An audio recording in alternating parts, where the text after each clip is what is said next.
Ole chibele vek ule when chu Korean rice siamdan kanon tilanga masain hi arsa hi avun kayang lo to kabon le sanga ti hian ai ro lai kha kan kat tha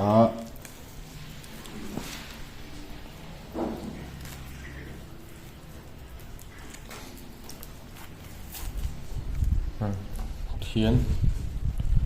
kan pathik kha ti kan bon le sa aru tel lo ani me aru tel lo lak chu kha chun hi kan slice anga chu kan fry lenga chu mang chuan Korean rice kan siam don ni chuan a supreme po hi kan la tla thawanga telaya chunga mi hi heng lai ho hi amin ma big me arsa hian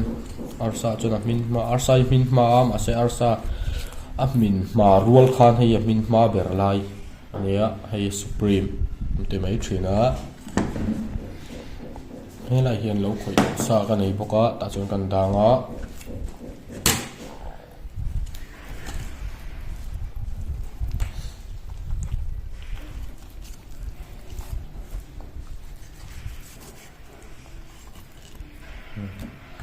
kan bon le sa hemi hi ati to lo na lai ho hi heng ho hi ta hian chicken stock a tian kan mang don ni avun le eng lo hi su vela kan arsai kan chu manga arsa tui su chicken clear soup tia te khang ho atuya khan hi kan mang thri na ni yen hang tui me heng ho hi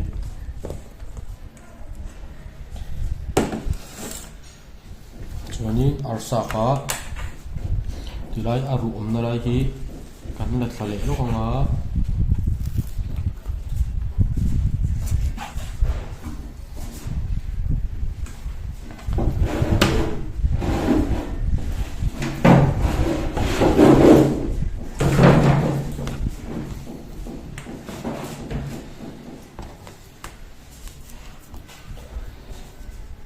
hian kan slice anga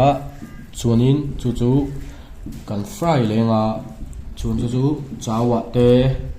rice te khan kan man thin kha anta tinga kan slice pan hi chu kan fry le a chun chaw vela te rice vela te kan man thin khan ni le ta ni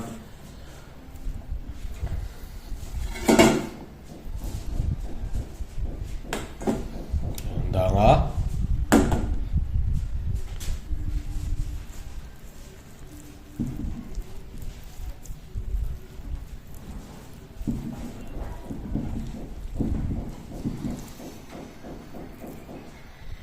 hian kan slice tlamei thina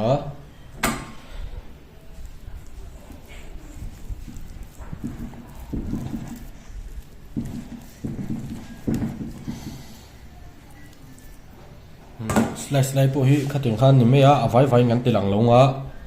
en tu ta tan po khan ne om ni nom lo thleng thenga chuwang he de kan slice lo bek no hian kan fry lai kan tilang le don yo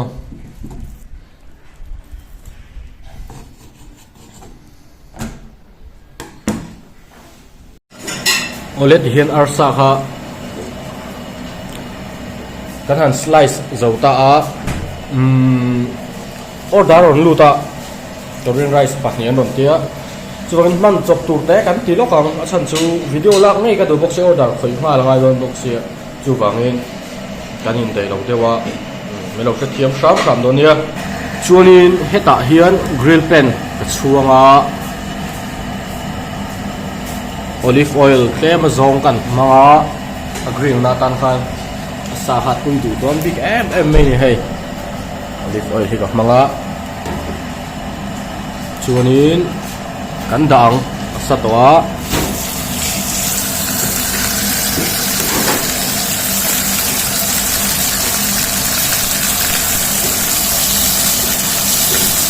pasni aram lu da pasni kan tiam hal de nga yang kan green ni nga kan let le nga tilang zelang tuhan kan leta Yan talita Rồi mình nó ăn lật chua con nó ở trong khi hành đạp được lúc đó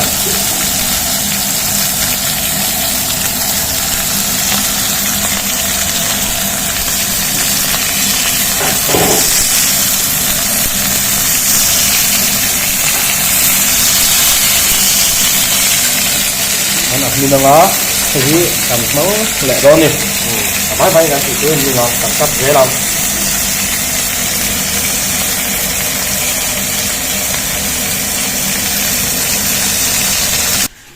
Oleh hian arsa khalo min ta chuan Korean rice man thei tu han hian a han kata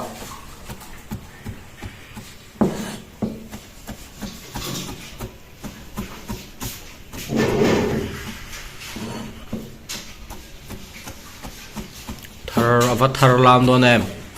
tui don em mai ni hian tu ni han siam trăn hoa lòng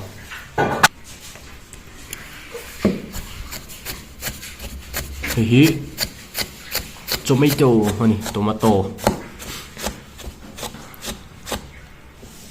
thì còn poltel bo don boka poltel bok do đó siam trăn đằng ô lẽ chui là siam trăn đằng đó yes đó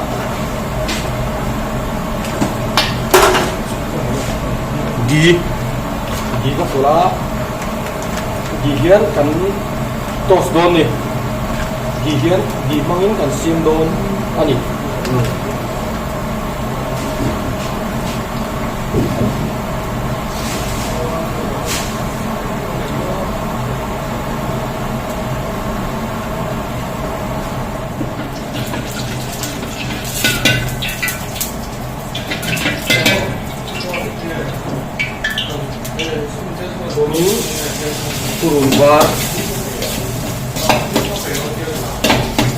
turun var kata adum deh turun var kata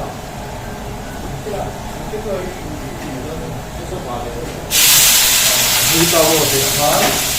asal ya tomato sini nih pak kan start ya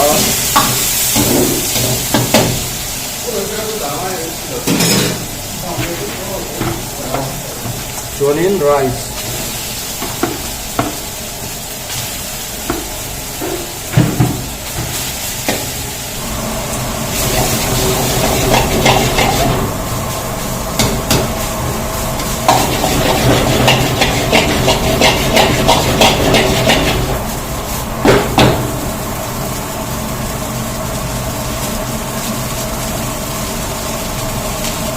rice bhaji ne tsunami gap khahi carrot le bean chuanin sweet corn le green peas khak le a chuan la jino ji black pepper ri kan lo nei ri lawa kon lawa chuan ta kun ni chuan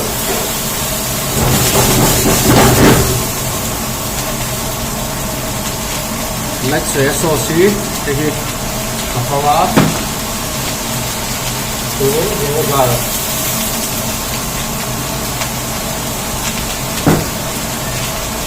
turun dhania chop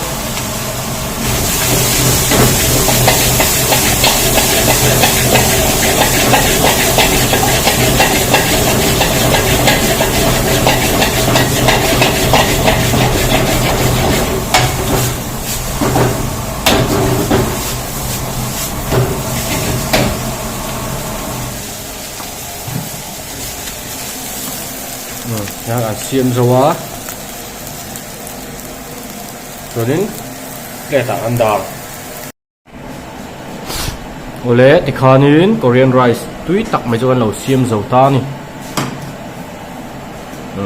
giờ vai like comment share lo ma tram milo lak sak thap turin kanin nen non le mol ani